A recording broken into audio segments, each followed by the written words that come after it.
నమస్తే, welcome to Suman TV news. నేను మీ సాయి. ఆంధ్రప్రదేశ్ ఎన్నికలలో భాగంగా పవన్ కళ్యాణ్ పోటీ చేస్తున్నటువంటి పిఠాపురం నియోజకవర్గంలో మెగా ఫ్యామిలీ ప్రచారం చేస్తుందా లేదా? ఇది చాలా రోజుల నుంచి వినిపిస్తున్నటువంటి ప్రశ్న. దీంట్లో రామ్ చరణ్ ఎంట్రీ ఇస్తారు, మెగాస్టార్ చిరంజీవి కూడా ప్రచారానికి వస్తారనేటువంటి ప్రశ్నలు తలెత్తుతుండగా తాజాగా వినిపిస్తున్నటువంటి ఒక అంశం, మెగాస్టార్ చిరంజీవి ప్రచారానికి రాబోతున్నారు, రామ్ చరణ్ కూడా రాబోతున్నారు. దీనికి సంబంధించిన షెడ్యూల్ కూడా ఫిక్స్ అయిపోయింది. మే ఫస్ట్ వీక్లో అలా ప్రచారానికి వచ్చి నేరుగానే రోడ్ షోలో పాల్గొంటారనేటువంటి ఒక ప్రచారం విస్తృతంగా కొనసాగుతుంది ఇప్పుడు పిఠాపురంలో. సో ఇది ఎంతవరకు నిజం? దీనికి సంబంధించి మనం మాట్లాడదాం. మనతో పాటు Suman TV news chief editor Keshav గారు ఉన్నారు. సార్ నమస్తే. నమస్తే. సో ముందుగా మెగాస్టార్ చిరంజీవి ప్రచారానికి వస్తున్నారా లేదా?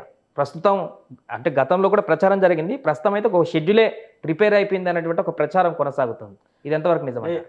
ఎన్నికల ప్రచారాన్ని చిరంజీవి గారు చేస్తారు, అంతవరకు చెప్పొచ్చు. మనం ప్రచారానికి వస్తున్నారా లేదా అంటే, ఎందుకంటే ఒక క్లారిటీ ఇవ్వాలి. ఏ రూపంలో వస్తారు, ఎలా చేస్తారు, రోడ్ షో చేస్తారు, ఇవన్నీ ఇప్పుడు వస్తున్నటువంటి ఒక వార్తలు, రూమర్స్ లేదా ప్రచారంలో ఉన్నటువంటి అంశాలు ఏంటంటే 5వ తేదీన చిరంజీవి గారు పిఠాపురం రాబోతున్నారు, ఆ రోజు పవన్ కళ్యాణ్ తరపున ప్రచారం చేయబోతున్నారు అనేది ఒక రూమర్ బయటకు వచ్చినటువంటి పరిస్థితి ఉంది. కానీ వాస్తవానికి చిరంజీవి గారు అసలు ఇండియాలోనే లేరు.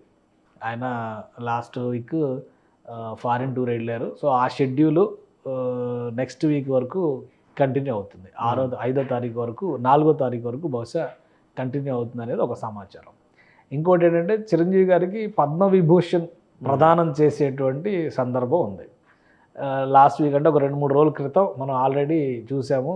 కొంతమందికి అవార్డుల ప్రదానం జరిగింది. మొత్తం దాదాపు 270 మంది వరకు అవార్డు గ్రహీతలు ఉంటే, అందులో ఒక 130 మందికి 140 మందికి మొన్న అవార్డులు ప్రదానోత్సవం జరిగింది. సెకండ్ ఫేజ్ ప్రదానోత్సవంలో చిరంజీవి గారు కూడా పద్మవిభూషణ్ రాష్ట్రపతి చేతుల మీదుగా తీసుకోవడానికి అటెండ్ అవ్వాల్సినటువంటి పరిస్థితి ఉంది. కాబట్టి అది సెకండ్ ఫేజ్ షెడ్యూలింగ్కి సంబంధించి వస్తున్నటువంటి సమాచారం.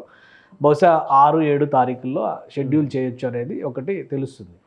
సో అది కన్ఫర్మేషన్ ఇంకా ఏంటనేది తెలియదు. లేదా ఇంకా కొంచెం ముందుకు జరిగినా కానీ ఆశ్చర్యపోవాల్సినటువంటి అవసరం లేదు. ఎందుకంటే రెండింటికి ప్రధానోత్సవాలు రెండింటికి మధ్యలో ఒక వారం రోజులు గ్యాప్ ఉందనేది రాష్ట్రపతి భవన్ నుంచి ఉన్నటువంటి సమాచారం. ఒకవేళ అది ఉంటే చిరంజీవి గారు ఢిల్లీ వెళ్ళేటువంటి ఛాన్సెస్ ఉన్నాయి. ఆయన 4-5 తేదీల్లో తిరిగి స్వదేశానికి వస్తున్నారు కాబట్టి అప్పుడు దాన్ని బట్టి షెడ్యూల్ ఉంటుంది. ఒకవేళ రాష్ట్రపతి అవార్డుల ప్రధానోత్సవం కనుక ముందు ఉంటే ఇంకొంచెం ముందే ఆయన రావడానికి కూడా అవకాశం ఉంది. సో ఆయన వచ్చిన తర్వాత, ప్రధానోత్సవం జరిగిన తర్వాత ఎన్నికల ప్రచారానికి సంబంధించి ఒక నిర్ణయం తీసుకునేటువంటి ఛాన్సెస్ ఉన్నాయి. ఇప్పటికే చిరంజీవి గారు కుటుంబం నుంచి ఆల్రెడీ కొంతమంది రాబోతున్నారు అనేది అయితే క్లారిటీ ఇచ్చారు. కాబట్టి ఆ లాస్ట్ వీక్ ఎలక్షన్ క్యాన్వాసింగ్లో వీళ్ళందరూ ఉంటారు. ఇప్పుడు సినిమా ఆర్టిస్టులు అందరూ, సినిమా నటులు, వీళ్ళందరూ వెళ్తున్నారు. తర్వాత సాగర్, వీళ్ళందరూ కూడా స్టార్ క్యాంపెయినర్స్ వాళ్ళందరూ కూడా వెళ్తున్నారు. ఆల్రెడీ గబ్బర్ సింగ్ టీం ఒకటి ఇప్పుడు పిఠాపురంలో క్యాంపెయిన్ చేస్తుంది చిరంజీవి గారి, పవన్ కళ్యాణ్ గారి తరపు నుంచి. సో నామినేషన్ల ప్రక్రియ అంతా పూర్తయింది, ఉపసంహరణలు పూర్తయినాయి. ఫస్ట్ వీక్ తర్వాత ప్రధానమంత్రి టూర్ కూడా కన్ఫర్మ్ అయింది. 3-4 తేదీల్లో ప్రధానమంత్రి టూర్ జరగబోతుంది ఆంధ్రప్రదేశ్లో. సో 4వ ఫేజ్ ఓటింగ్కి సంబంధించి 7వ తేదీన 3వ ఫేజ్ ఓటింగ్ అంతా కంప్లీట్ అవుతుంది. కాబట్టి 7 నుంచి 11 వరకు ఉన్నటువంటి 5 రోజులు చాలా కీలకమైనటువంటి రోజులు. ఆంధ్రప్రదేశ్లో, తెలుగు రాష్ట్రాల్లో ముఖ్యంగా ప్రచార పర్వం హోరెత్తిపోయేటువంటి అవకాశాలు ఉన్నాయి. ఒకవేళ మెగాస్టార్ చిరంజీవి ప్రచారానికి వస్తే అది పిఠాపురం వరకే పరిమితం అవుతుందా? ఏపీ రాష్ట్ర వ్యాప్తంగా కొనసాగే అవకాశం అంటే ఎక్కువ శాతం నేరుగా ప్రచారానికి చిరంజీవి గారు వచ్చే అవకాశాలు చాలా తక్కువ ఉన్నాయి. కాబట్టి అది మనం కన్ఫర్మ్గా చెప్పలేం. కానీ చిరంజీవి గారు కూటమి తరపున ఓటు వేయండి అనేటువంటి మెసేజ్ని ప్రజలకు ఇచ్చేటువంటి అవకాశం అయితే చాలా స్పష్టంగా ఉంది. అలానే రామ్ చరణ్ గారి షెడ్యూల్, వీటి గురించి కూడా డిస్కషన్ జరుగుతుంది. సో మెగా ఫ్యామిలీ నుంచి ఎవరెవరైతే స్టార్ హీరోస్ ఉన్నారో వాళ్ళందరూ కూడా ఒక అభిప్రాయాన్ని పవన్ కళ్యాణ్కి అండగా, ముఖ్యంగా పవన్ కళ్యాణ్ గారి గెలిపించాలి, ఆయనతో పాటు కూటమిని గెలిపించాలి అనేటువంటి ఒక మెసేజ్ ఇవ్వడానికైతే ఏర్పాట్లు జరుగుతున్నట్టుగా సమాచారం ఉంది. చిరంజీవి గారు ఇక రోడ్ షో కనుక చేస్తే ఇక ఆ లెక్క వేరేగా ఉంటుంది. ఇప్పటివరకు ఆయన బయటకు రాలేదు. అలానే జనసేన పార్టీ కూడా ఆయన ఒంటరి పోరాటం పవన్ కళ్యాణ్ చేస్తూ వస్తున్నారు. ఇప్పుడు వెరీ హై టైం. ఇప్పుడు ఈ టైంలో ఆయన్ని గెలిపించడం అనేది ముఖ్యం, కూటమి అధికారంలోకి రావడం మరింత ముఖ్యం. జాతీయ స్థాయిలో చూస్తే నరేంద్ర మోడీ గవర్నమెంట్ మళ్ళీ ఫామ్ చేయబోతున్నటువంటి సంకేతాలు బలంగా కనిపిస్తున్నాయి. సో అదే వేవ్ ఆంధ్రప్రదేశ్లో కూడా రిఫ్లెక్ట్ కావాలని ఆశిస్తున్నటువంటి పరిస్థితి ఉంది. అందుకని పవన్ కళ్యాణ్ గారికి అండగా నిలవాలి అనేటువంటి నిర్ణయం మాత్రం మెగా ఫ్యామిలీ తీసుకుంది. ఆ క్రమంలోనే చిరంజీవి గారు 5 కోట్ల విరాళం ఇవ్వడం కానీ, పార్టీకి అండగా ఉంటామని చెప్పడం కానీ, పవన్ కళ్యాణ్ చేసేటువంటి సర్వీసెస్లో మా అందరూ బ్లెస్సింగ్స్ ఉంటాయనేటువంటి మెసేజ్ ఇవ్వడం కానీ ఇవన్నీ జరిగినాయి. సో ఇప్పుడు నెక్స్ట్ లెవెల్ ఏంటంటే ఇప్పుడు చిరంజీవి అభిమాన సంఘాలన్నీ కూడా అక్కడ ప్రచారం చాలా జోరుగా నిర్వహిస్తున్నాయి.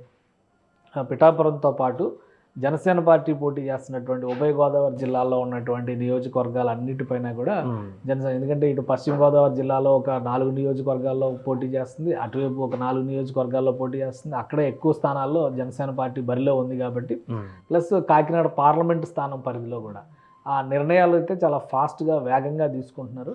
ఆ మెగా ఫ్యామిలీకి సంబంధించినటువంటి అసోసియేటెడ్ ఈ అభిమాన సంఘాలు అన్నీ కూడా అక్కడ క్షేత్రస్థాయిలో పనిచేస్తాయి.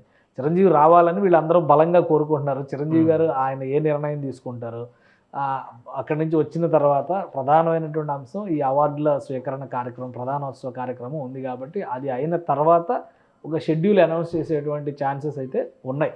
కొట్టిపారేయలేం పూర్తిగా, కాకపోతే ఆ వేవ్ని బట్టి ఒక నిర్ణయం తీసుకునేటువంటి ఛాన్సెస్ అయితే స్పష్టంగా ఉన్నాయి. ఒకటి ఇప్పుడు రాష్ట్రంలో ఎలా ఉందంటే ఎవరికి ఓటేస్తారు అంటే చెప్పే పరిస్థితిలో సామాన్య ప్రజలు కూడా లేరు. ఎటు చెప్తే ఏ సమస్య వస్తుందో అనేటువంటి ఒక ఆలోచన ఉంది కాబట్టి చిరంజీవి గారికి సంబంధించినంత వరకు ఆయన సోదరుడితో ఉన్నటువంటి అటాచ్మెంట్, ఆయన పదే పదే చెప్తున్నారు, సమాజం గురించి ఆలోచిస్తూనే తన జీవితంలో ఎంత విలాసవంతమైనటువంటి అవకాశాలు సదుపాయాలు ఉన్నా కానీ అన్నీ వదిలి జనంలో తిరుగుతున్నారు కాబట్టి పవన్ కళ్యాణ్కి అండగా నిలుస్తామని ఒక మెసేజ్ అయితే క్లియర్గా ఇచ్చారు. కాబట్టి ఎలక్షన్స్ వైజ్గా మీరు ఓటు వేయండి అనేటువంటి మెసేజ్ ఇవ్వడం ఒకటే పెండింగ్లో ఉంది. ప్రచారానికి ఆయన వ్యక్తిగతంగా దిగేదానికంటే కూడా ఆ మెసేజ్ ఇవ్వడానికి ఎక్కువ స్కోప్ కనిపిస్తుంది మనకున్న దానికి. ఒకవేళ చిరంజీవి రాకపోయినా కనీసం రామ్ చరణ్ వరకైనా నేరుగా రోడ్డు షోలకి వచ్చేటువంటి అవకాశం. లాస్ట్ టైం ఎలక్షన్స్ లో కూడా పవన్ కళ్యాణ్ గారికి అండగా నిలిచారు కాబట్టి ఒక రోజు మెగా హీరోలతో ఒక రోడ్ షోకి అయితే ప్రణాళికలు చేస్తున్నట్టుగా ఒక సమాచారం ఉంది. సో అందులో ఎవరెవరు పాల్గొంటారనేటువంటి అంశం పైన ఒక క్లారిటీ ఇంకా రావాల్సినటువంటి పరిస్థితి. ఒకవేళ చిరంజీవి గారే వస్తారంటే టోటల్ ఫ్యామిలీ అందరూ కూడా వచ్చేటువంటి అవకాశం. కాబట్టి చిరంజీవి గారు ఫారిన్ నుంచి వచ్చిన తర్వాత ఆయన కన్సెంట్ కోసం వెయిట్ చేస్తున్నట్టుగా అనిపిస్తుంది. కాబట్టి ఆయన ఒకవేళ తనంతట తానే రావడానికి సంసిద్ధత కనుక వ్యక్తం చేస్తే టోటల్ మెగా ఫ్యామిలీ అంతా కూడా ర్యాలీ అయ్యేటువంటి ఛాన్సెస్ చాలా వరకు ఉన్నాయి. కాకపోతే చిరంజీవి గారు ఒక మెసేజ్ వరకే పరిమితం అవుతారేమో అనేటువంటి ఒక సందేహం కూడా ఉంది. కాబట్టి ఇక ఆ నిర్ణయం ఆయన చేతుల్లోనే ఉంది. బట్ వస్తున్నటువంటి సమాచారం ప్రకారం 5వ తేదీన వస్తారు, 6వ తేదీన, ఇదైతే సెకండ్ ఫేజ్. ఎప్పుడు కూడా ఇప్పుడు ఈ ఎలక్షన్స్కి సంబంధించి ఫైనల్ దీనిలో మాత్రం ఖచ్చితంగా ఈ ఎండ్ ఆఫ్ ద వీక్ ఒక ఖచ్చితంగా మెగా ఫ్యామిలీ నుంచి ఒక గ్రాండ్ అనౌన్స్మెంట్ అయితే ఉంటుంది. పవన్ కళ్యాణ్ గారికి అండగా, కూటమికి అండగా ఉంటారా, పవన్ కళ్యాణ్ గారికి మాత్రమే అండగా ఉంటారా, జనసేన పార్టీకి మాత్రమే అండగా ఉంటారా అనేది మనం చూడాలి. ఎందుకంటే పాలసీ పరంగా ఇప్పుడు 3 పార్టీలు కలిసి పోటీ చేస్తున్నప్పుడు ఆటోమేటిక్గా కూటమికి కూడా ఆ మద్దతు అనౌన్స్ చేసేటువంటి ఛాన్సెస్ ఉంటాయి. అదే క్రమంలో మెగా ఫ్యామిలీ ఒక నిర్ణయం తీసుకుని ఆ అనౌన్స్మెంట్ ఇచ్చేటువంటి ఛాన్సెస్ అయితే కనిపిస్తున్నాయి. Right sir. సో మొత్తానికి అది ప్రస్తుతానికి పిఠాపురంలో ప్రచారానికి మెగాస్టార్ చిరంజీవి నేరుగా వెళ్ళబోతున్నారనేటువంటి ప్రచారం అయితే విస్తృతంగా కొనసాగుతుంది. ప్రచారంతో పాటుగా షెడ్యూల్ కూడా కన్ఫర్మ్ అయిందనేటువంటి ఒక వార్త కూడా చక్కర్లు కొడుతున్నటువంటి సందర్భంలో దానికి సంబంధించిన అధికారికంగా ఇంకా ఎలాంటి ప్రోగ్రామ్స్ కానీ షెడ్యూల్ లేనప్పటికీ కూడా చిరంజీవి ప్రచారానికి వచ్చేటువంటి అంశానికి సంబంధించి కొట్టిపడేం లేం, అలానే ఖచ్చితంగా వస్తారు అనేటువంటి విషయాన్ని కూడా చెప్పలేమనేటువంటి చర్చ అయితే ప్రస్తుతానికి నడుస్తుంది. సుమన్ టీవీలో మీ పర్సనల్ అండ్ బిజినెస్ ప్రమోషన్స్ కోసం కింది నెంబర్కి కాంటాక్ట్ చేయండి.